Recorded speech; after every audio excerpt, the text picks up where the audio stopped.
In Sicilia c'è un proverbio che dice così: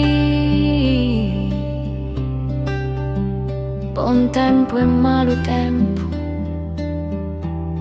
non durano tutto tempo. Il sole arriva senza fare rumore, illumina i giorni e scalda il cuore, e ci illude che possa restare per sempre. Ma il sole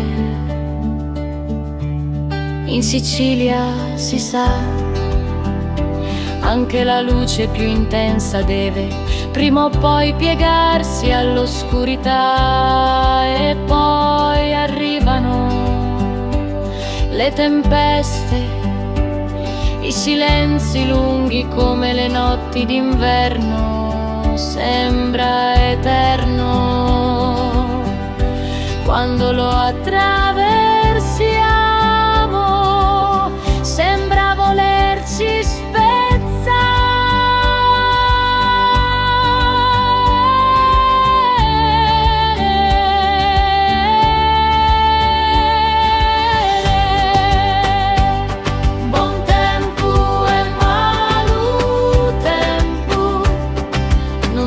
tutto tempo.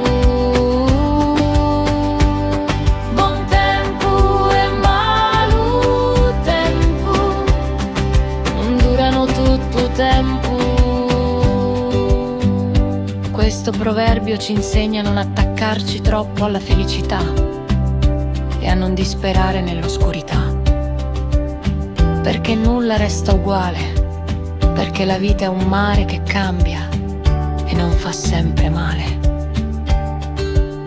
Il buon tempo ci insegna la gratitudine, il brutto tempo ci insegna la solitudine. Entrambi passano, entrambi ci attraversano e ci lasciano qualcosa.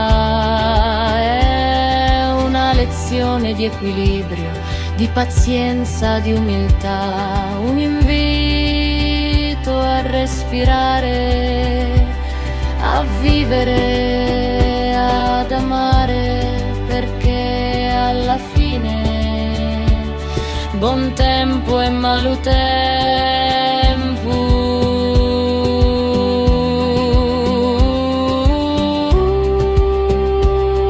non durano tutto tempo.